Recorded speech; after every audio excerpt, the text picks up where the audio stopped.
Hey, we're back. Again, we're talking about the summer releases. As far as the big summer releases, I'm going to gloss over the smaller ones and most of the ones that I don't really care about, like Pirates of the Caribbean 4. I mean, I could give a shit. I saw the first one, I didn't like it, so I had really no reason to say either of the next ones. Um, and then June 17th, we've got Green Lantern. So that's going to be that's probably going to be the film to beat for this summer, depending upon how it does. Now it has two really major things going for it, as far uh, as far as what will bring. Well, it's as far as what will bring people in. It's it looks huge. It looks like it's going to be a lot of effects, a lot of really impressive work as far as the visual effects are concerned. And B, Ryan Reynolds is rapidly becoming a very bankable star. For me, uh, there's an added component to that, which most people will not really care about because most people don't really look at directors, especially when it comes to summer films. But Martin Campbell directing this film, I think, has got it's a smart choice, I think, to make as far as the director of a film like this, because I think he could do action adventure really well.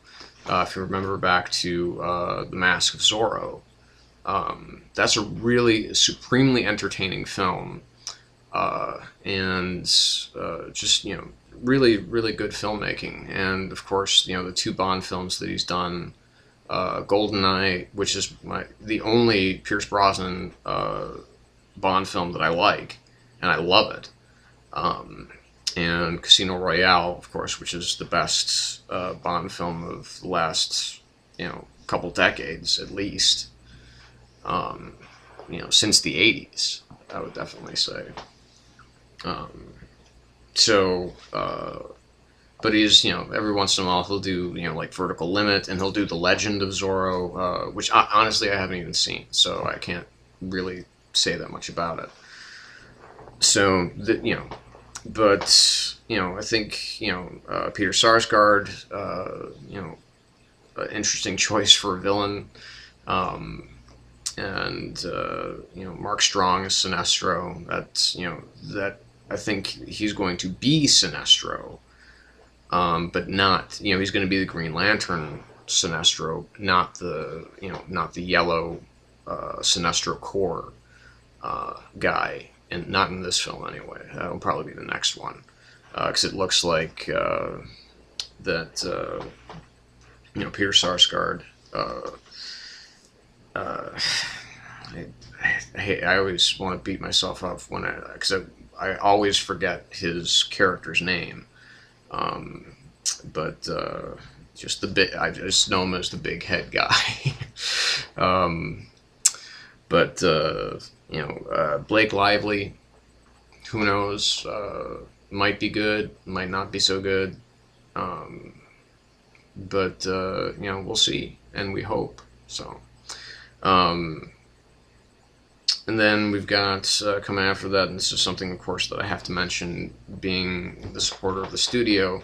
The this summer's Pixar release is Cars 2. Um, Cars is my least favorite of the Pixar films, by a pretty wide margin. I think it's very. I think while even but that's like saying uh, it's kind of like saying, well, it's the best thing that's you know it's the best acting that Keanu Reeves has ever done. It's like even when he's good, he's still not that good. And Pixar is the opposite. Even when it's bad, it's still pretty damn good. Um, so I really have no interest in seeing Cars 2. I don't think it really is going to do much for me. I'm hoping that soon, because I know that they have uh, an original film I think that's going to be next summer, not this upcoming one, but next summer. And then I know that they're going to do Monsters Inc. 2. So I'm hoping that they kind of gloss over some of the sequels in favor of new storytelling, because obviously the originals. Well, I don't know about that. I mean, certainly both Toy Story 2 and 3 were incredible films. Toy Story 3 more so, I think, than Toy Story 2. Um, but original films like Wall-E, which is the best Pixar film ever, I think that a lot of us can agree on that. Up, which is definitely up there. Finding Nemo, these are all incredible works of cinematic art. So I'm hoping that they go back in that direction and make more original work.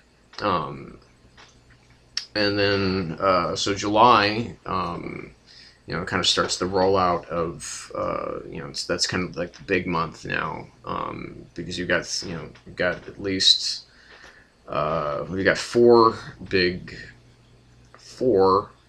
major releases that are coming out in, just in July.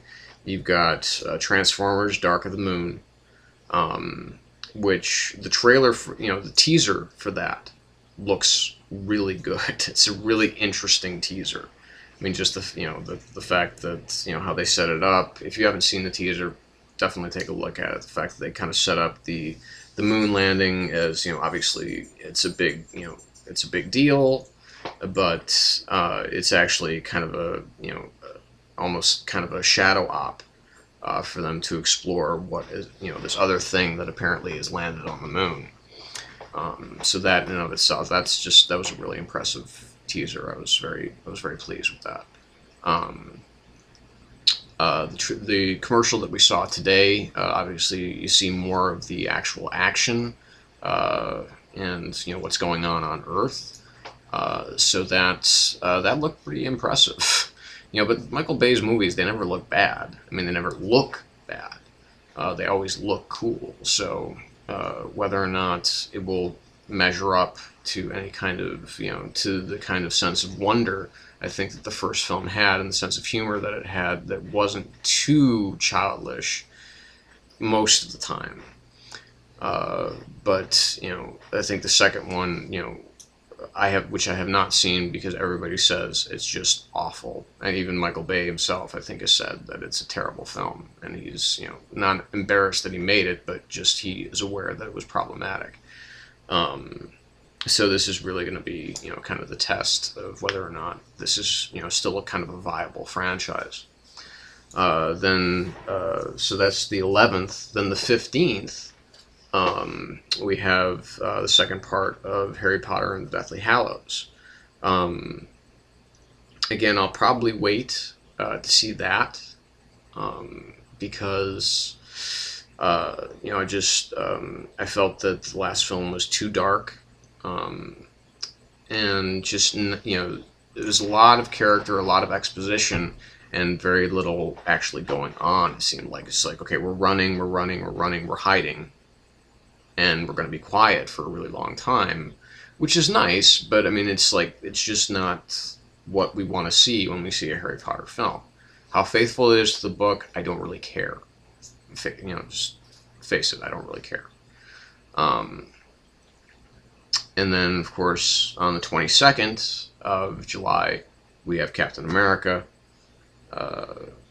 which, aside from Green Lantern, is the film that I'm most excited to see, but also the most apprehensive, in the sense that I just don't know how it's going to turn out. Joe Johnston, not the greatest track record in the world. I love The Rocketeer. I think that's a really fun and, again, very smart and entertaining movie. But that was a long time ago.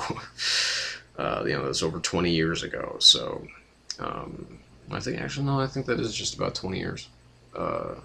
So we'll see on that one. So stick around. We're going to come back in just a few moments. I'm going to finish the wrap up, and we're going to talk a little bit more about something else that's unexpected. So stay tuned.